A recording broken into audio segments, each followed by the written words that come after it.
નમસ્કાર વિદ્યાર્થી મિત્રો, હું દેવાંગ રાઠોડ સ્વાગત કરું છું આપનું કર્મયોગ કેરિયર ઇન્સ્ટિટ્યૂટ યુટ્યુબ ચેનલમાં.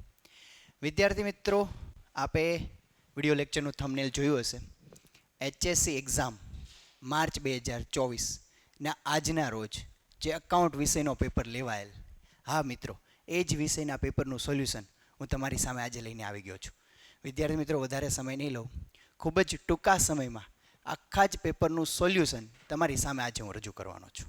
તો વિદ્યાર્થી મિત્રો, વિડીયોના અંતે આપે ધારેલા માર્ક શું આપને મળ્યા છે કે નથી મળ્યા એનો અંત સુધીમાં આપને ખ્યાલ આવી જશે.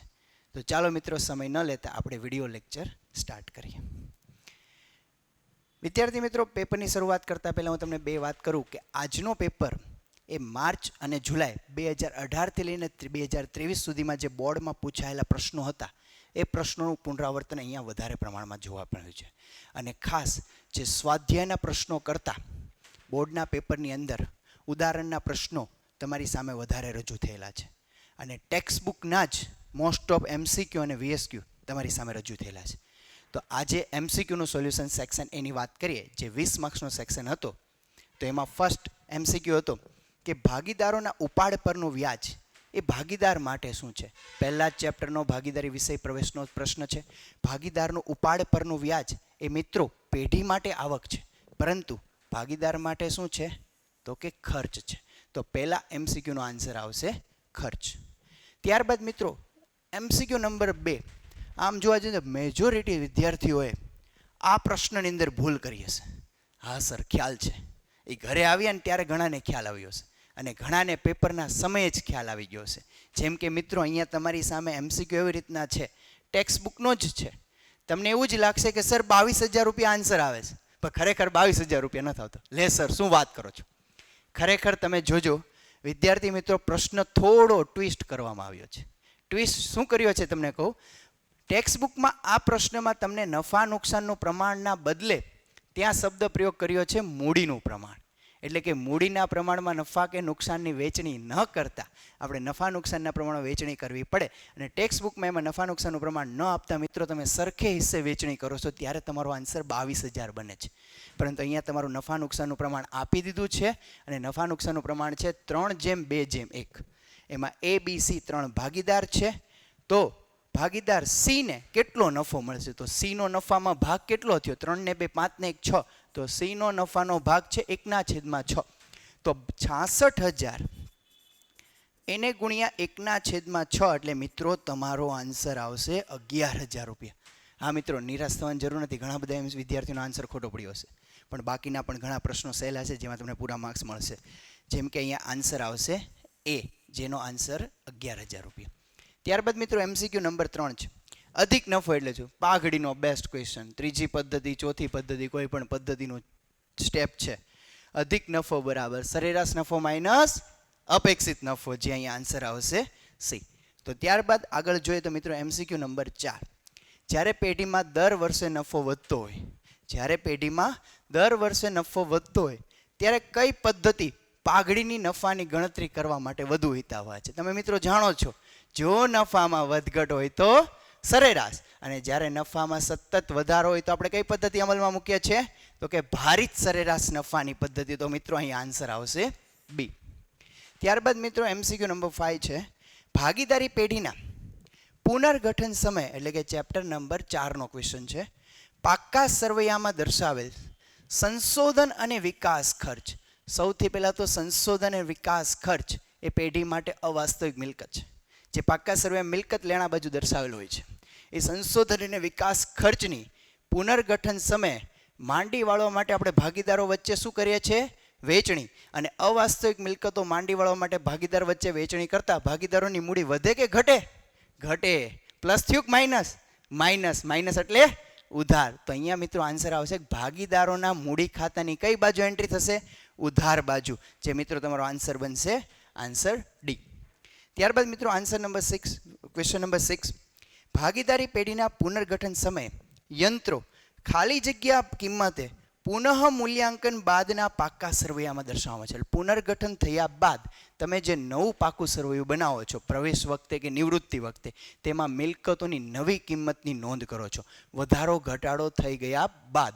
તો અહીંયા મિત્રો ચોપડે કિંમત આવશે નહીં, પડતર કિંમત આવશે નહીં, દાર્શનિક કિંમત નહીં. તો અહીંયા આન્સર આવશે મિત્રો બજાર કિંમતે તેની નોંધ કરવામાં આવે છે. ત્યારબાદ મિત્રો MCQ નંબર 7 જોઈએ તો ભાગીદારના પ્રવેશ વખતે, એટલે કે ચેપ્ટર નંબર 5નો ક્વેશ્ચન છે. ભાગીદારના પ્રવેશ વખતે પેઢીના પાકા સરવૈયામાં દર્શાવેલ પાઘડીની નોંધ ખાલી જગ્યા થાય છે. મિત્રો આની નોંધ તમે અવશ્ય લખેલી હશે કે પ્રવેશ હોય કે નિવૃત્તિ હોય એ પ્રશ્નની અંદર તમને પાઘડી આપેલ હોય છે, જેને આપણે જૂની પાઘડી તરીકે ઓળખીએ છીએ. અને જૂની પાઘડી માંડી વાળવા માટે આપણે જૂના ભાગીદારો વચ્ચે શું કરીએ છીએ? વેચણી કરીએ છીએ. અને પેઢીની પાઘડી જૂની માંડી વાળવા માટે ભાગીદારની મૂડીમાં વધારો થાય, ઘટાડો થાય? ઘટાડો થાય. તો મૂડી ખાતામાં કઈ બાજુ એન્ટ્રી કરીએ?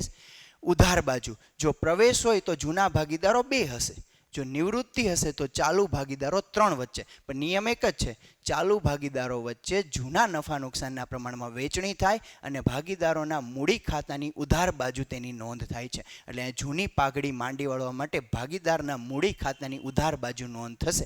તો અહીં આન્સર જોઈએ તો આન્સર એ આવશે મિત્રો, જૂના ભાગીદારો વચ્ચે જૂના નફા નુકસાનના પ્રમાણમાં અને એના ખાતામાં કઈ બાજુ એન્ટ્રી થશે? ઉધાર બાજુ. એટલે આન્સર આવશે એ. ત્યારબાદ MCQ નંબર 8 છે કે પુનઃ મૂલ્યાંકન ખાતું કયા પ્રકારનું ખાતું છે? જો પુનઃ મૂલ્યાંકન ખાતું એ ઉપજ ખર્ચ પ્રકારનું ખાતું છે મિત્રો, તમને ખ્યાલ છે.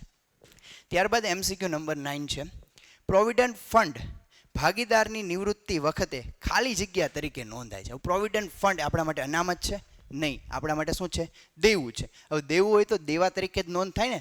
તો પ્રવેશ અથવા નિવૃત્તિ બાદનું જે નવું પાકું સરવૈયું આપણે બનાવીએ છીએ, નવા પાકા સરવૈયામાં મૂડી દેવા બાજુ દેવા તરીકે તેની નોંધ થાય છે. તો અહીંયા મિત્રો આવશે નવા પાકા સરવૈયામાં જવાબદારી તરીકે. જવાબદારી કયો અથવા દેવું કયો, બંને શબ્દનો અર્થ સરખો જ છે. ત્યારબાદ મિત્રો MCQ નંબર 10 છે, ભાગીદારી પેઢીનું વિસર્જન કેટલી રીતે થઈ શકે? મિત્રો તમને ખ્યાલ છે 2 જ રીત છે, એક અદાલતના હસ્તક્ષેપ દ્વારા અને એક અદાલતના હસ્તક્ષેપ સિવાય. સામાન્ય વિસર્જન અને અદાલતના હસ્તક્ષેપ દ્વારા. એટલે કે 2 આન્સર આવશે. ત્યારબાદ મિત્રો MCQ નંબર 11 છે કે પેઢીના વિસર્જન સમયે નફા નુકસાન ખાતાની ઉધાર બાકી. સૌથી પહેલાં તો ઉધાર બાકી એટલે શું એ આપણને ખબર હોવી જોઈએ. ઉધાર બાકી એટલે કે ખોટ. એ ખોટની વેચણી થાય, પ્રવેશ હોય, નિવૃત્તિ હોય કે વિસર્જન હોય, ખોટની આપણે ભાગીદારો વચ્ચે શું કરીએ? વેચણી. અને ખોટની ભાગીદારો વચ્ચે વેચણી કરતા ભાગીદારની મૂડી વધે કે ઘટે? તો કે ઘટે. તો ભાગીદારના મૂડી ખાતાની ઉધાર બાજુ નોંધ થાય. પણ મિત્રો અહીં તમને ઉધાર કે જમા પૂછ્યું નથી. તો અહીંયા મિત્રો તમારે ખાલી આન્સર આપવાનું રહેશે ભાગીદારોના મૂડી ખાતે. ત્યારબાદ MCQ નંબર 12 છે કે નીચેનામાંથી કઈ મૂડી કંપનીના પાકા સરવૈયામાં શેર મૂડીના શીર્ષક હેઠળ દર્શાવવામાં આવે છે? જો કંપનીનું પાકું સરવૈયું, ઇક્વિટી જવાબદારી બાજુ, પહેલું ટાઇટલ શેર હોલ્ડર્સના ભંડોળ, એમાં 2 જ ટાઇટલ, શેર મૂડી અને અનામત અને વધારો. તો અનામત અને વધારા અને શેર મૂડી. શેર મૂડીમાં મિત્રો માત્ર તમે મૂડીને લગતી વિગત લ્યો છો, બાકી બધી જ અનામતો અનામત અને વધારાના ટાઇટલ હેઠળ દર્શાવો છો. અહીંયા તમને વાત કરવામાં આવી શેર મૂડીના શીર્ષક હેઠળ દર્શાવવામાં આવતી નથી. જો ઘણા વિદ્યાર્થીઓ એવું સમજે કઈ દર્શાવવામાં આવે છે. જો સત્તાવાર મૂડી દર્શાવે, બહાર પાડેલ મૂડી દર્શાવે, ભરાયેલી મૂડી દર્શાવે. જો મળવાની બાકી હોય ને તો એ બાદ થાય, પણ એ વાત અલગ છે. પણ અનામત મૂડીનો સમાવેશ થાય અનામત અને વધારામાં, જે મિત્રો અહીંયા તમારો આન્સર બનશે. ત્યારબાદ છે MCQ નંબર 13, ભારતમાં સેબીની સ્થાપના કયા વર્ષમાં થઈ છે? તો એમાં મિત્રો આન્સર આવશે 1991. ત્યારબાદ MCQ નંબર 14, ડિબેન્ચર પ્રીમિયમથી બહાર પાડતા મળેલ પ્રીમિયમની રકમ ખાલી જગ્યા છે. હવે ડિબેન્ચર પ્રીમિયમથી બહાર પાડતા જામીનગીરી પ્રીમિયમ કંપનીને મળવા પાત્ર થાય છે, જે કંપની માટે એક પ્રકારનો મૂડી નફો છે. એટલે મિત્રો આન્સર આવશે મૂડી નફો. જો જામીનગીરી પ્રીમિયમ એ પેઢી માટે મૂડી નફો છે, પણ જો ડિબેન્ચર પરત પ્રીમિયમ કીધું હોત તો એ પેઢી માટે શું છે? નુકસાન, જેને આપણે બીજું નામ કહીએ છીએ ડિબેન્ચર બહાર પાડતા થયેલ નુકસાન. સામાન્ય રીતે નાણાકીય પત્રકોના વિશ્લેષણમાં કેટલી બાબતોનું વિશ્લેષણ કરવામાં આવે છે? તો મિત્રો એનો આન્સર આવશે 4 બાબતોનું. MCQ નંબર 16, ધંધાની ટૂંકા ગાળાની સદ્ધરતા અંગેની માહિતી ખાલી જગ્યાનું વિશ્લેષણ આપે છે. તો એમાં મિત્રો આવશે તરલતા, જેમાં આપણે ચાલુ ગુણોત્તર અને પ્રવાહી ગુણોત્તરની જે આપણે વાત કરીએ છીએ તે. ચાલુ મિલકતમાંથી કઈ મિલકત બાદ કરવાથી પ્રવાહી મિલકત બને? તો અહીંયા મિત્રો તમે એક પ્રવાહી મિલકતનું સૂત્ર યાદ કરેલ હશે કે પ્રવાહી મિલકતો બરાબર ચાલુ મિલકત માઇનસ સ્ટોક અને અગાઉથી ચૂકવેલ ખર્ચા. તો અહીંયા સ્ટોક આપેલો છે, અગાઉથી ચૂકવેલ ખર્ચ આપેલ નથી, તો અહીંયા આપણો આન્સર બનશે સ્ટોક. ત્યારબાદ છે MCQ નંબર 18. નીચેનામાંથી કયો ગુણોત્તર નફાકારકતાનો ઉપજ આધારિત છે? જો મિત્રો ખાસ કહું, 10 માંથી 5 વિદ્યાર્થીને અહીંયા ભૂલ હશે. જો તમને નફાકારકતાના ગુણોત્તર કે તો નફાકારકતાની અંદર 4 પ્રકારના ગુણોત્તર છે. તમને ખ્યાલ છે, ટાઈપ 1, 2, 3, 4. કાચા નફાનો ગુણોત્તર, કામગીરી ગુણોત્તર, કામગીરી નફાનો ગુણોત્તર અને ચોખ્ખા નફાનો ગુણોત્તર. પણ અહીંયા તમને નફાકારકતાના ગુણોત્તર તો કીધા છે, પરંતુ ખાસ એક શબ્દ એડ કર્યો છે કે નફાકારકતાના ગુણોત્તર તો ખરી, પણ ઉપજ આધારિત, એટલે કે એમાં આવકનો ઉલ્લેખ હોવો જોઈએ. તો ઉપજ આધારિત મિત્રો 2 જ ગુણોત્તર છે, અને 4 માંથી કયા 2 ગુણોત્તર? તો કે ટાઈપ 1 ને ટાઈપ 4, જેનું નામ છે મિત્રો કાચા નફાનો ગુણોત્તર અને ચોખ્ખા નફાનો ગુણોત્તર. હવે તમારે આન્સર જોવા પડશે કે બેમાંથી તમને કયો ઓપ્શન આપ્યો છે. તો કે કાચા નફાનો ગુણોત્તર તો આપેલ નથી, પરંતુ ચોખ્ખા નફાનો ગુણોત્તર આપેલ છે, તો અહીંયા તમારો આન્સર બનશે ચોખ્ખા નફાનો ગુણોત્તર. ત્યારબાદ MCQ નંબર 19. નીચેનામાંથી કયો વ્યવહાર હંમેશા કામગીરીની પ્રવૃત્તિનો જ વ્યવહાર છે? લોનનું ચૂકવેલ વ્યાજ નાણાકીય પ્રવૃત્તિ છે, મળેલ ડિવિડન્ડ રોકાણ કર્યું છે, ડિવિડન્ડ મળ્યું છે, રોકાણની પ્રવૃત્તિ છે, આવક પ્રવાહ છે. ચૂકવેલ ડિવિડન્ડ નાણાકીય પ્રવૃત્તિ છે, જાવક પ્રવાહ છે. પણ કર્મચારીને લગતા ખર્ચમાં આવે પગારનો ખર્ચ, તો એ પગારનો ખર્ચ હંમેશા કામગીરીની પ્રવૃત્તિ છે અને જાવક રોકડ પ્રવાહ તરીકે ઓળખાય છે. નીચેનામાંથી કોનો સમાવેશ નાણાકીય ખર્ચમાં સમાવેશ થાય છે? તો એમાં મિત્રો આન્સર આવશે વ્યાજનો ખર્ચ. એ ઓલરેડી આપણે હંમેશા તેનો સમાવેશ નાણાકીય ખર્ચની અંદર થતો હોય છે. ત્યારબાદ મિત્રો વિભાગ બી VSQ, જે પણ એકંદરે બહુ સહેલા હતા, પણ 1-2 પ્રશ્નો એવા હતા કે જેના આન્સર ન આવડે. જોઈએ આપણે એના ટૂંકમાં આન્સર જોઈ લઈએ. પાઘડી પાકા સરવૈયામાં કયા મથાળા હેઠળ દર્શાવવામાં આવે છે? તો કે પાઘડી પાકા સરવૈયામાં મિલકત લેણા બાજુ બિનચાલુ મિલકતના મથાળા હેઠળ અદૃશ્ય મિલકત તરીકે દર્શાવવામાં આવે છે. સ્વાધ્યાયનો જ પ્રશ્ન છે મિત્રો, મોસ્ટ ઓફ બધાને આવડેલો હશે. 21માંનો આન્સર પણ અહીંયા લખેલો છે.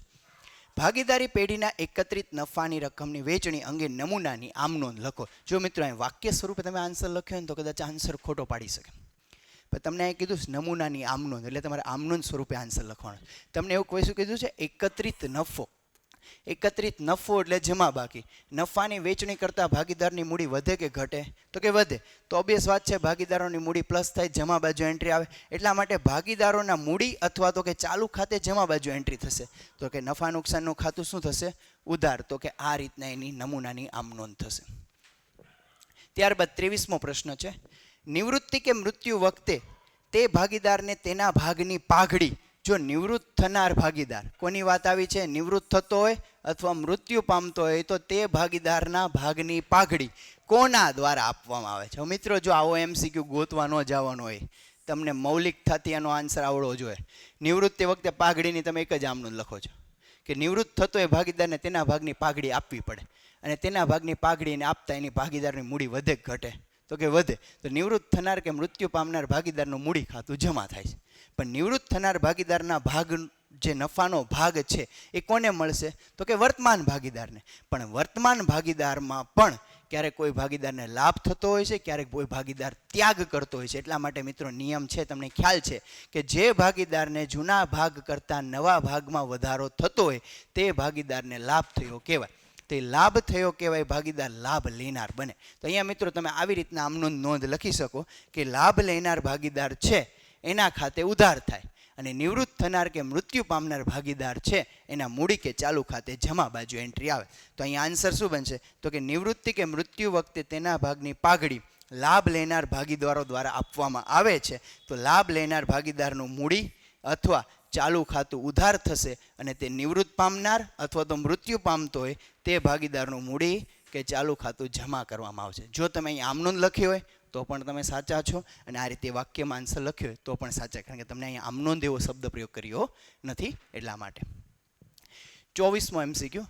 પેઢીના વિસર્જન સમયે વિસર્જન ખર્ચ કોણે ભોગવવાનો છે? મિત્રો તમને ખ્યાલ છે ને, વારંવાર પૂછાઈ ગયેલો છે કે પેઢીના વિસર્જન સમયે વિસર્જન ખર્ચ સામાન્ય રીતે પેઢીએ ભોગવવાનો છે. ખાસ કરીને પેઢી એમાં આન્સર આવશે. ભાગીદારીનું વિસર્જનનો અર્થ, જો મિત્રો અહીંયા કન્ફ્યુઝન થાય કે ભાગીદારીનું વિસર્જન અને ભાગીદારી પેઢીનું વિસર્જન બે ફેર છે. ભાગીદારીનું વિસર્જન એક પ્રકારનું પુનર્ગઠન પણ છે. જ્યારે પેઢીનું વિસર્જન પેઢીનો અંત આવે છે ને એમાં ભાગીદારીનો પણ આવે છે. અહીંયા એવું પણ બની શકે એક સિવાયના તમામ ભાગીદારો જ્યારે ધંધાકીય એકમમાંથી છૂટા થાય છે તો જે ચાલુ રહેતો ભાગીદાર છે એ ભાગીદારી પેઢીની બદલે વ્યક્તિક માલિકીનું અસ્તિત્વ આવે. તો અહીંયા ભાગીદારીના વિસર્જનની પ્રોપર વ્યાખ્યા આપણે શું લખી શકીએ તો કે ભાગીદારનો પ્રવેશ થાય અથવા કોઈ ભાગીદાર નિવૃત્ત થાય અથવા કોઈ ભાગીદાર મૃત્યુ પામે, એટલે મિત્રો પુનર્ગઠનની વાત આવી, એના કારણે ભાગીદારીનું સ્વરૂપ બદલાય છે. એટલે કે જૂની પેઢીની બદલે નવી પેઢીનું અસ્તિત્વ આવે. તો ભાગીદારીનું સ્વરૂપ બદલાય છે પરંતુ પેઢીનું વિસર્જન થતું નથી. એટલે કે પેઢી શરૂ રહે છે. જો ભાગીદારી પેઢીનું વિસર્જન હોત તો પેઢીનો અંત આવે. અહીંયા પેઢીનો અંત આવતો નથી, ભાગીદારીનો અંત આવે છે. તો એને આપણે કહી શકશું ભાગીદારીનું વિસર્જન. જામીનગીરી પ્રીમિયમ અનામત ખાતું પાકા સરવૈયામાં ક્યાં દર્શાવવામાં આવે છે? જામીનગીરી પ્રીમિયમ અનામત હમણાં એમસીક્યુ હતો, તમને ખ્યાલ છે કે મૂડી નફો છે. મૂડી નફો છે એટલે મૂડીની બાજુમાં આવે. તો મૂડી ક્યાં આવે તો કે શેર હોલ્ડર્સના ભંડોળમાં. શેર હોલ્ડર્સમાં ભંડોળના બે ટાઇટલ, એક છે શેર મૂડી અને બીજું છે અનામત અને વધારો. તો કે જામીનગીરી પ્રીમિયમ અનામત એ પેઢી માટે એક પ્રકારનું અનામત જ છે, એક પ્રકારનો મૂડી નફો છે. અનામત અને વધારાના શીર્ષક હેઠળ દર્શાવવામાં આવે છે, જે તમે આ રીતે આન્સર લખી શકો છો. ત્યારબાદ મિત્રો VSQ નંબર 27 લઈએ તો કે વ્યાજ આવરણ ગુણોત્તર શું દર્શાવે છે? ટેક્સ્ટ બુકના જ પ્રશ્નો છે મિત્રો કે વ્યાજ આવરણ ગુણોત્તર એ વ્યાજ અને વેરા પહેલાનો નફો અને લાંબા ગાળાના દેવા વચ્ચેના વ્યાજ વચ્ચેનો સંબંધ દર્શાવે છે. મિત્રો એનું સૂત્ર જ છે કે વ્યાજ અને વેરા પહેલાનો નફો બરાબર વ્યાજ અને વેરા પહેલાનો નફાનું સૂત્ર છે. એ સૂત્રમાં જ આ બંને શબ્દનો અર્થ છે કે વ્યાજ અને વેરા પહેલાનો નફો છેદમાં લાંબા ગાળાના દેવાનું વ્યાજ, જેની રજૂઆત તમે પ્રમાણમાં કરતા હતા. સ્ટોકમાં ફેરફાર ઋણ હોય. ઋણ એટલે શું તો કે માઇનસ. સ્ટોકમાં ફેરફાર ઋણ હોય તો વેચેલ માલની પડતરમાં ઉમેરાય કે બાદ થાય? બહુ મિત્ર સામાન્ય ક્વેશ્ચન છે કે વેચેલ માલની પડતરના 3 સૂત્ર છે, એમાંનું એક સૂત્ર જે મુખ્ય સૂત્ર છે કે વેચેલ માલની પડતર બરાબર શરૂનો સ્ટોક પ્લસ ખરીદીના ખર્ચા પ્લસ ઓર માઇનસ સ્ટોકમાં ફેરફાર. આ રીતે તમે યાદ રાખેલું છે. જો ધન આવે તો પ્લસ થાય, જો ઋણ હોય તો માઇનસ થાય. હવે ઋણ કીધું તો પ્લસ થાય કે માઇનસ થાય તો કે બાદ થાય. એટલે મિત્રો એનો આન્સર આવશે બાદ થશે.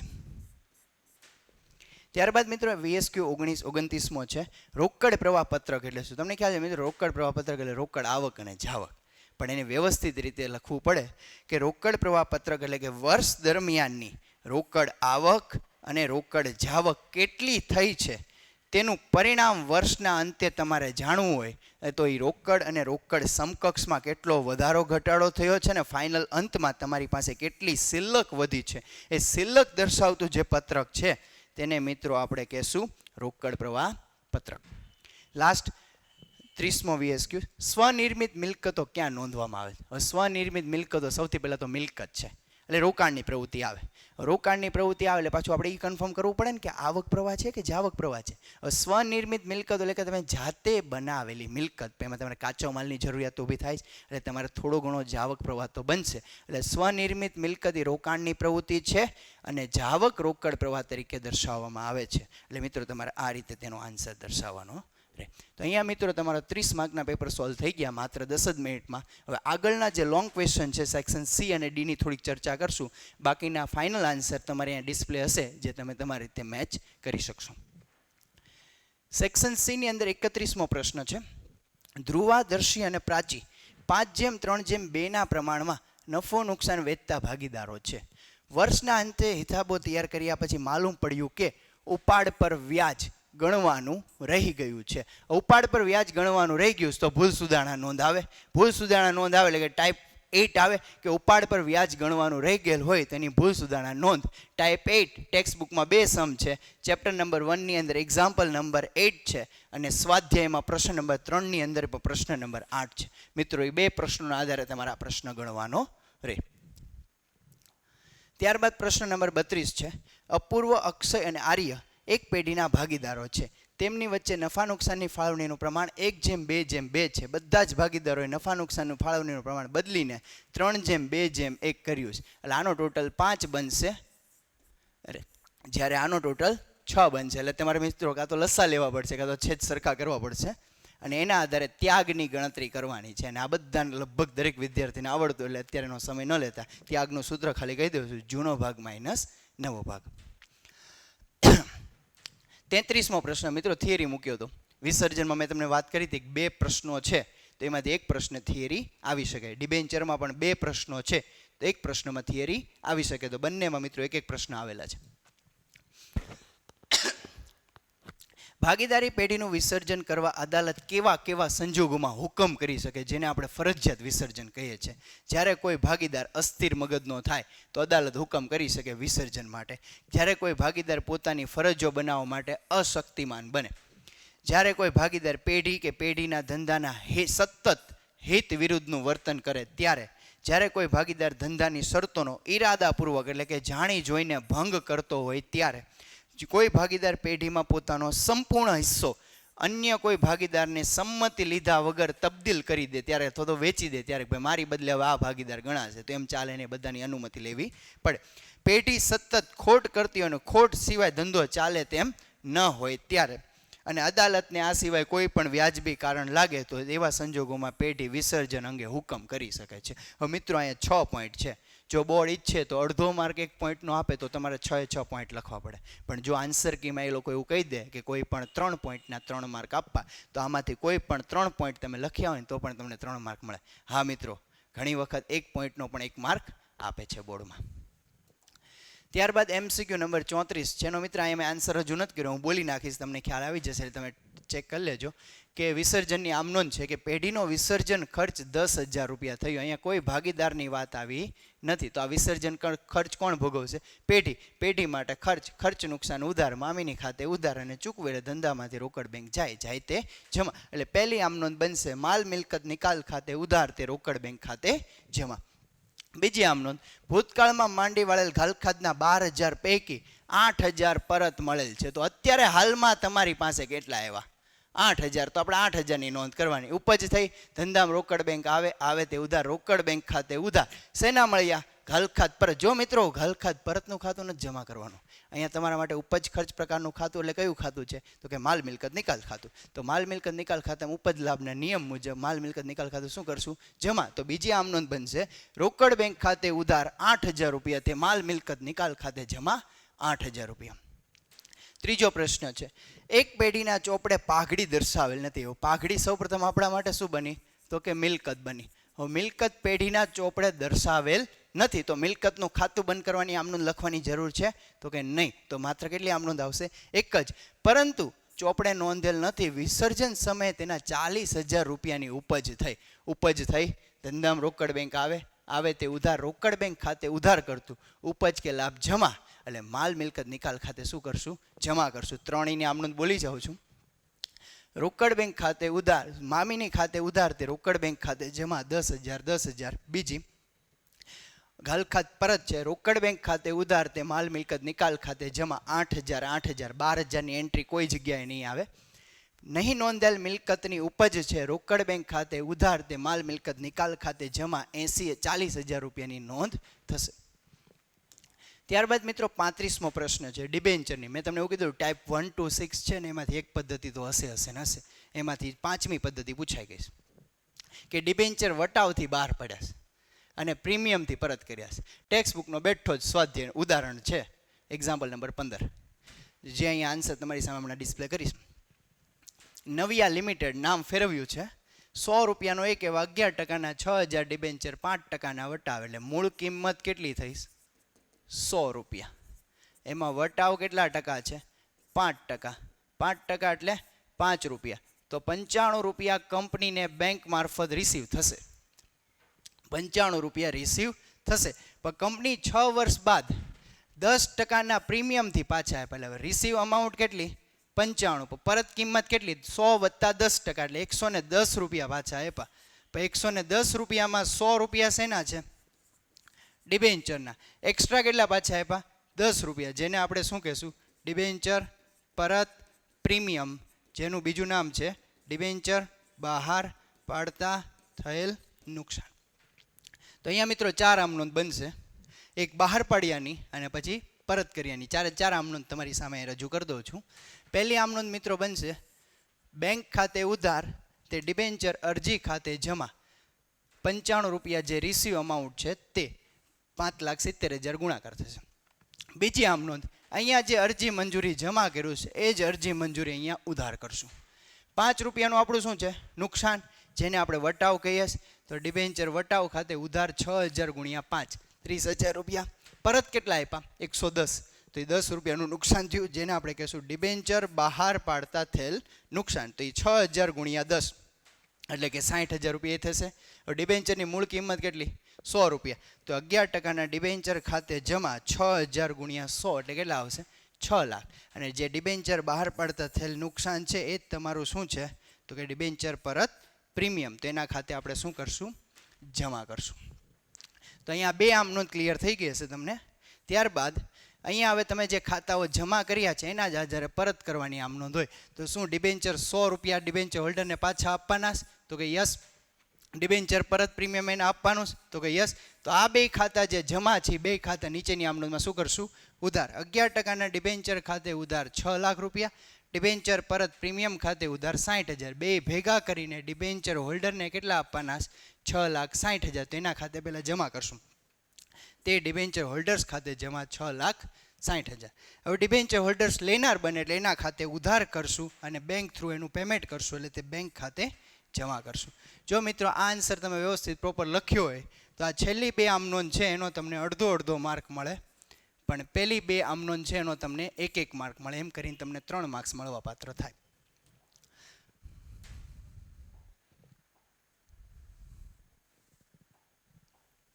ત્યારબાદ મિત્રો થિયરી પ્રશ્ન હતો ડિબેન્ચરમાંથી બીજો પ્રશ્ન કે શેર ડિબેન્ચર વચ્ચેનો તફાવત. તો અહીંયા મિત્રો તફાવતની અંદર તો તમારી સામે 8 પોઈન્ટ ટેક્સ્ટ બુકમાં આપેલા છે. એમાંથી કોઈ પણ 3 મુદ્દા તમે વ્યવસ્થિત લખેલા હોય તો તમને 3 માર્ક્સ મળવા પાત્ર થઈ જાય. ત્યારબાદ આગળ મિત્રો સેક્શન ડીની વાત કરીએ.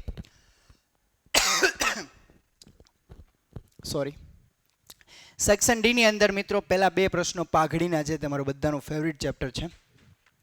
નીચેની માહિતી પરથી ભરત અને યશની ભાગીદારી પેઢીની પાઘડીની કિંમત 5 વર્ષના ભારિત સરેરાશની 3 વર્ષની એટલે ખરીદીના વર્ષ કેટલા આપ્યા? 3. અને કઈ પદ્ધતિ કીધી? ભારિત સરેરાશ એટલે ટાઈપ કઈ થઈ? 2. તો અહીંયા તમારે નફાને ભાર આપવો પડશે.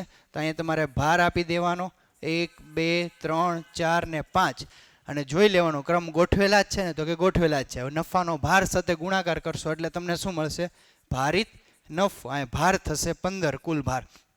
તો એ જે સરવાળો મળે 15 વડે ભાગીને ખરીદીના વર્ષ કેટલા હશે? 3. એટલે તમારો આન્સર મિત્રો આવી જશે. પછી મિત્રો જે અધિક નફાની પદ્ધતિ પૂછી હતી ટાઈપ 3, એ જ પદ્ધતિનો જે સમ છે એ ટેક્સ્ટ બુકનો ઉદાહરણનો જ પ્રશ્ન છે. જેમ કે અહીંયા રોકાયેલી મૂડી તમને તૈયાર આપી દીધી છે 8 લાખ, અપેક્ષિત વળતરનો દર આપી દીધો છે 12%, છેલ્લા 3 વર્ષનો નફો અનુક્રમે આપ્યો છે. આ પહેલા વર્ષનો નફો 1 લાખ, બીજા વર્ષનો નફો 1,40,000, ત્રીજા વર્ષનો નફો 90,000. તો પાઘડીનું મૂલ્ય છેલ્લા 3 વર્ષના સરેરાશ અધિક, જો તમારે ચોથું સ્ટેપ હંમેશા કયો નફો લેવાનો છે? સરેરાશ. તમને ચોખવટ કરી દીધી, તમારે નિયમ લાગુ પાડવાનો નથી. અને અહીંયા કઈ પદ્ધતિની વાત આવી? અધિક નફો. અધિક નફા સાથે મૂડીકરણ કે મૂડીકૃત શબ્દ આપેલ નથી એટલે 5મી ટાઈપ નથી. ટાઈપ કઈ છે? 3. અને ખરીદીના વર્ષ કેટલા આપ્યા? તો કે 2. હવે એનો આન્સર ટેલી કરીએ મિત્રો.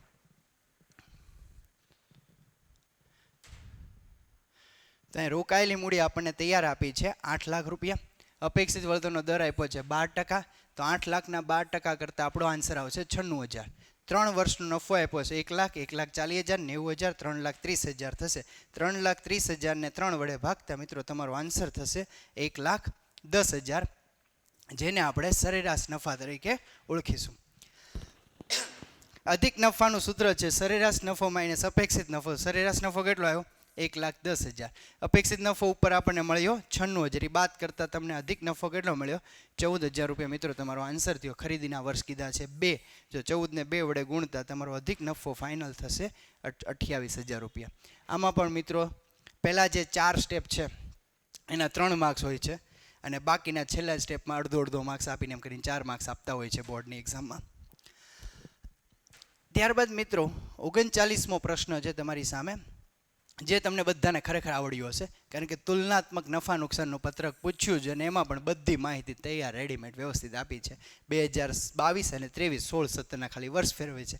ટેક્સ્ટ બુકનો જ પ્રશ્ન છે, સ્વાધ્યાયનો પ્રશ્ન નંબર 5, જે સૃષ્ટિ લિમિટેડ વાળો દાખલો છે, એ જ દાખલો પૂછેલો છે મિત્રો.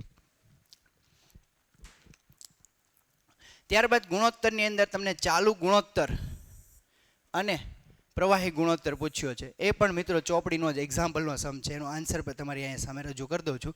કુલ ચાલુ મિલકતો બને છે 6 લાખ રૂપિયા. ચાલુ દેવા બને છે 4,60,000. તો 6 લાખ અને 4 લાખ વડે ચાલુ ગુણોત્તર તમને મળવા પાત્ર થશે 1:30:1.30:1. અને પ્રવાહી ગુણોત્તર મેળવો ત્યારે પ્રવાહી મિલકતમાં તમારે ચાલુ મિલકતમાંથી સ્ટોક બાદ કરવો પડે, એટલે પ્રવાહી મિલકત આવે 4,60,000 અને ચાલુ દેવા ઓલરેડી 4,60,000 જ છે. બંનેની કિંમત સરખી છે, એટલે તમારો આન્સર ત્યાં થશે 1:1. 41મો પ્રશ્ન કામગીરીની પ્રવૃત્તિ છે. મિત્રો રેર કેસમાં પૂછાઈ શકે એવો દાખલો અહીં તમારી સામે રજૂ થઈ ગયો છે. સોરી. કામગીરીમાંથી ઉદ્ભવતા રોકડ પ્રવાહનું પત્રક તૈયાર કરો. મિત્રો ટેક્સ્ટ બુકનો જે એક્ઝામ્પલ છે, કામગીરીની પ્રવૃત્તિનો છેલ્લો દાખલો જે ડાબા પેજ ઉપર ઉપરની બાજુ તમને આપેલો છે, એનો આન્સર પણ તમારી સામે રજૂ કરેલો છે કે કામગીરીમાં કાર્યશીલ મૂડીમાં ફેરફાર પહેલાંનો નફો પહેલાં આપી દીધો છે, એટલે બિન કામગીરી ખર્ચ કે અન્ય આવક કે કોઈ પણ પ્રકારનું ટાઇટલ તમારે આપવાની જરૂર નથી. ખાલી ચાલુ મિલકતનો વધારો ઘટાડો અને ચાલુ દેવામાં વધારો ઘટાડો, આ 4 જ ટાઇટલ આપવાના છે. એ 4 ટાઇટલની બધી વિગતો તમારી સાચી હોય અને ફાઇનલ જવાબ 4,60,000 આવી ગયો હોય તો તમને આના પૂરેપૂરા માર્ક્સ મળવા પાત્ર થાય. જો કે 4 માર્ક્સના 5 પ્રશ્નો હતા, તો એમાંથી તમારે ગણવાના કેટલા હતા? 3. જો કે ઘણા હોશિયાર વિદ્યાર્થીઓ હોય 3 કરતાં વધારે એકાદો ગણીને આવે. શું કામ? તો કે એકાદો ખોટો પડ્યો હોય તો બાય મિસ્ટેક બીજા આગળના સમ કર્યા એમાં પૂરા માર્ક્સ આવ્યા તો એ કાઉન્ટ થાય એટલા માટે. ત્યારબાદ મિત્રો આપણે વાત કરીએ તો કે સેક્શન ઈની અંદર પ્રવેશનો દાખલો જે 42મો પ્રશ્ન છે, શ્રેયા અને રિયા કરીને આપેલો, જે તમારે ટેક્સ્ટ બુકનો બેઠો જ સમ છે, જે ટેક્સ્ટ બુકનું ઉદાહરણ છે. અને ટેક્સ્ટ બુકના ઉદાહરણમાં તમને નામ આપેલા છે પંડિત, પંડ્યા અને પટેલ. આ 3 ભાગીદારોનો જે પ્રશ્ન છે એ જ પ્રશ્નો એ તમારી સામે બેઠો મૂક્યો છે અને એમાં માત્ર રકમમાં પણ કોઈ ચેન્જ નથી કર્યો, માત્ર નામ ફેરવાય. જેમ કે શ્રેયા અને રિયાની મૂડી કેટલી? 1,30,000. જેમ અહીંયા પંડિત અને પંડ્યાની મૂડી છે 1,30,000 અને 1,20,000 અને તમારો ફાઇનલ આન્સર મિત્રોનો 6,54,000 આવે છે. મિત્રો તમારે આનો કોઈ સ્ક્રીનશોટ લેવાની જરૂર નથી. વિડીયોની નીચે ડિસ્ક્રિપ્શનમાં આ પીડીએફની લિંક મૂકી દઈશ, ત્યાંથી તમે ડાઉનલોડ કરી શકશો તમારે, અને ત્યાંથી તમે આખા પેપરનું સોલ્યુશન મેળવી શકશો. એ જ રીતે પ્રવેશનો બીજો દાખલો જે સિનિવા, નકુલ અને નવો ભાગીદાર નું નામ આપીને સાથે રિંકી એવું નવો ભાગીદારનો નામનો ઉલ્લેખ છે, એ પણ ટેક્સ્ટ બુકનો જ પ્રશ્ન છે અને ટેક્સ્ટ બુકનું ઉદાહરણ જ છે. એટલે જ મિત્રો વારંવાર તમને કહું છું, ઉદાહરણને પણ સ્વાધ્યાયના પ્રશ્નો જેટલું જ પ્રાધાન્ય આપો, કારણ કે ઘણીવાર એમાંથી પ્રશ્નો પૂછાતા હોય છે એટલા માટે. તો આ પણ ટેક્સ્ટ બુકનો બેઠો જ દાખલો છે. શિવાની, નીરજ અને વિજય આ નામ આપેલા છે, જેની મૂડી 1,50,000થી તમે ટેલી કરી શકો છો. એનો તમારો તો ફાઇનલ આન્સર 5,68,000 રૂપિયા આવે છે. તમને લિંકમાં પીડીએફ મળી જશે, એટલે કોઈ સ્ક્રીનશોટ કે કાંઈ લેવાની જરૂર નથી. પછી તમે તાર નિરાતે એન્ટ્રીઓ ટેલી કરજો. આમાં 4 એન્ટ્રી તમને 1 માર્ક મળતો હોય છે. પછી નિવૃત્તિનો જે સમ છે એ પણ ટેક્સ્ટ બુકનો જ છે. જેમ કે માનસી, નિશિલ અને નમન 4:3:3 પ્રમાણ આપેલું છે અને એમાં તમને કાર્યશીલ મૂડીવાળો એક સમ પૂછાઈ ગયો છે કે 1,000 રૂપિયા કાર્યશીલ મૂડી રહે એ રીતના ભાગીદારો મૂડી લાવશે અને આગળની નવી મૂડી રાખશે. જે પ્રશ્ન તમારો ઉદાહરણ છે, ઉદાહરણની અંદર ઈ, એફ અને જી નામના ભાગીદારો આપેલા છે. મેં વારંવાર મિત્રો તમને કીધેલું છે કે તમને કાર્યશીલ મૂડીવાળો દાખલો પૂછાઈ શકે છે, અને જો પૂછાઈ ગયો અને એનો આન્સર ફાઇનલ આવશે 28,000. આ દાખલો સૌથી સહેલો પડે, કારણ કે નાના આંકડાકીય માહિતી હતી અને ફાઇનલ જો રિવર્સ સિસ્ટમ આવડતી હોય તો 10 જ મિનિટમાં સમ તમે પૂરો કરી શકો. ત્યારબાદ મિત્રો શેર મૂડીમાં જે તમને મેં ગેરંટી સાથે કીધું હતું કે શેર મૂડીનો એક લોંગ સમ આવ્યો ને તો એની સાથે એક પ્રમાણસર ફાળવણી હશે. અને જો પ્રમાણસર ફાળવણી ન આવી તો જપ્તીના 3 ટૂંકા દાખલા છે. તો મિત્રો 2 ઓપ્શન જે મેં કીધા હતા ને કે પ્રમાણસર ફાળવણી અને જપ્તીના 3 ટૂંકા દાખલા એ જ પૂછાઈ ગયા, કોઈ લોંગ સમ પૂછાણો નથી. અને જે વિદ્યાર્થીઓ પ્રવેશ નિવૃત્તિમાં કદાચ શેર મૂડી ઓપ્શનમાં કાઢ્યું હોય ને તેવા વિદ્યાર્થીઓ વિચાર્યું કે નાના પ્રમાણસર ફાળવણીના 3 જ સમ હતા, કરીને ગયા હોત તો એકાદો કામ લાગે. એટલે મિત્રો લાઈફમાં પણ આવો જ નિયમ રાખો. બધી જ વસ્તુ ઓપ્શનમાં ઘણીવાર અવેલેબલ હોય ને, છતાં પણ એને ઓપ્શનમાં ન કાઢવી. બધી જ વસ્તુને પ્રાધાન્ય સાથે જીવનનું લક્ષ્યાંક નક્કી કરવું. તો એ પ્રમાણસર ફાળવણીનો સમ પૂછાઈ ગયો છે, જે ટેક્સ્ટ બુકનો એક્ઝામ્પલ જ છે, જેનો પણ આન્સર એ તમારી સામે ડિસ્પ્લે છે. આના કદાચ તમને 8 માર્ક કઈ રીતના કાઉન્ટ થાય, તો પહેલી આમનોંધનો કદાચ મિત્રો 1 માર્ક આપે, બીજી આમનોંધનો 2 માર્ક આપે, ત્રીજીનો 1 આપે, ચોથીના 2 આપે, અને પછી 1 અને 1. મિત્રો આવું મારી રીતે મન ફામ નથી કહેતો, ભાઈ ભૂતકાળની જે બોર્ડની આન્સર કીઓ હોય છે એ કીમાં કઈ રીતના પેપરોમાં મૂલ્યાંકન થાય છે, એ મૂલ્યાંકનના એક્સપિરિયન્સના આધારે તમને કહું છું કે અહીંયા તમારી બીજી આમનોંધ અને જે ચોથી આમનોંધ જે બેયના 2 માર્ક છે, બાકી બધાને 1 માર્ક, એમ કરીને તમને 8 માર્ક્સ મળવા પાત્ર થતા હોય છે. તમારી કદાચ અડધી આમનોંધ સાચી હોય તો પણ તમને અડધા માર્ક્સ ખરેખર મળશે. ત્યારબાદ એમાં જપ્તીના 3 ટૂંકા દાખલા. મેં એવું કીધું હતું કે એક્ઝામ્પલ નંબર 9 છે તેમાં જપ્તીના 4 ટૂંકા દાખલા છે. એમાં ફરી 12 મૂડી અનામત નથી, એટલે પૂછાવાની શક્યતા ઓછી.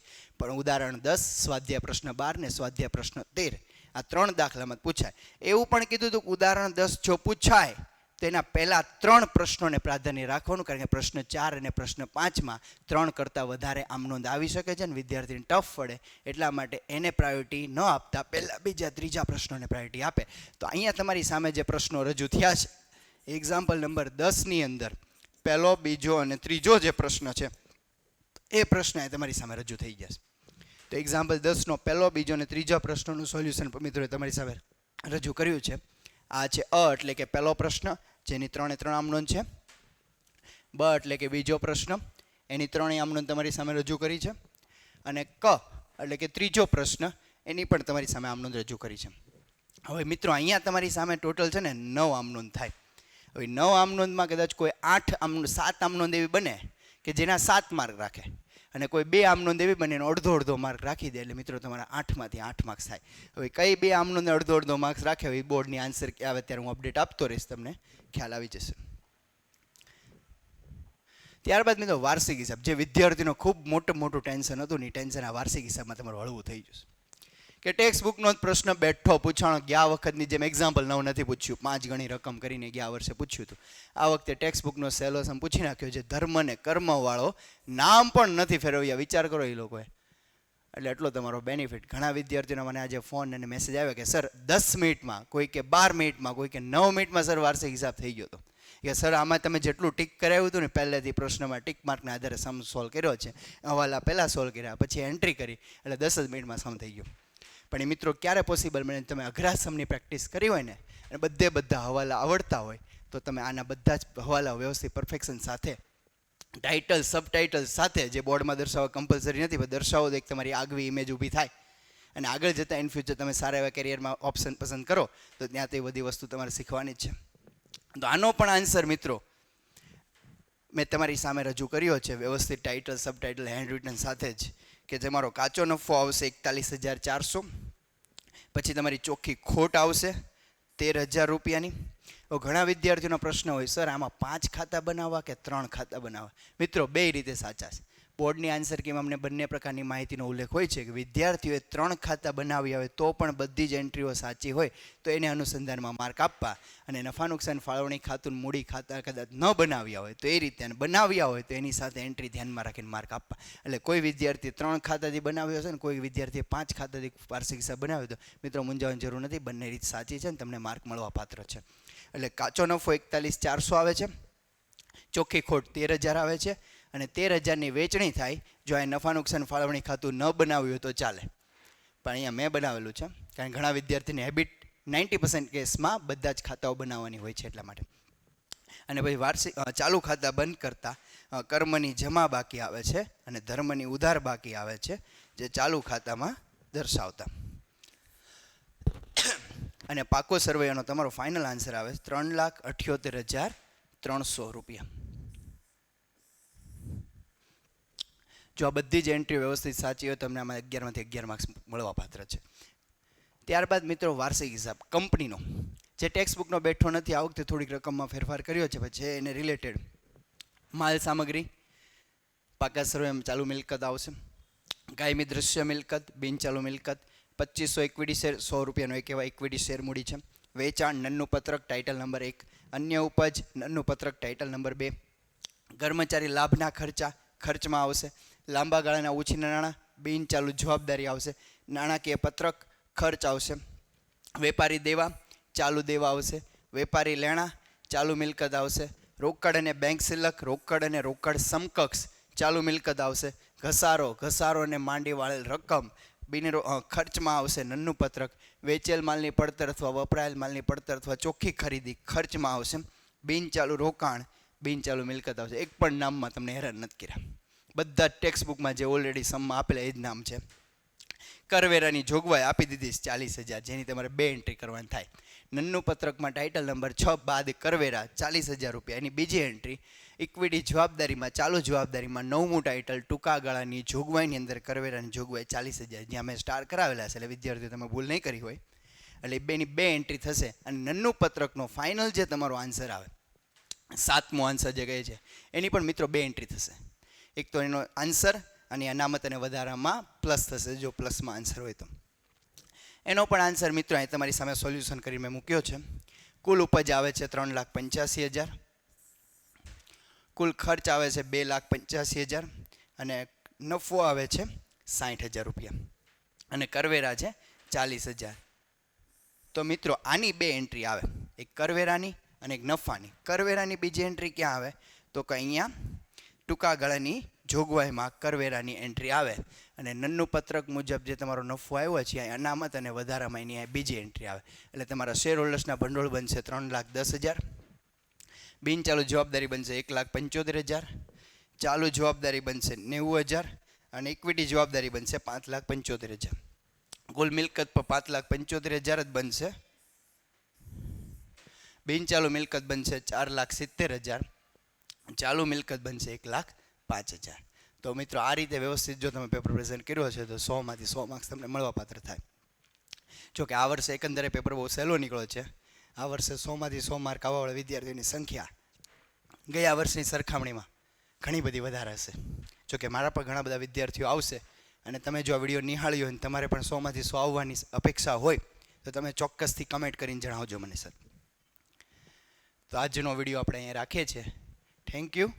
અને આવી જ રીતે આપણે નવા વિડીયો લેક્ચર સાથે આન્સર કી સાથે મળતા રહીશું ફરી એક વાર. Thank you so much.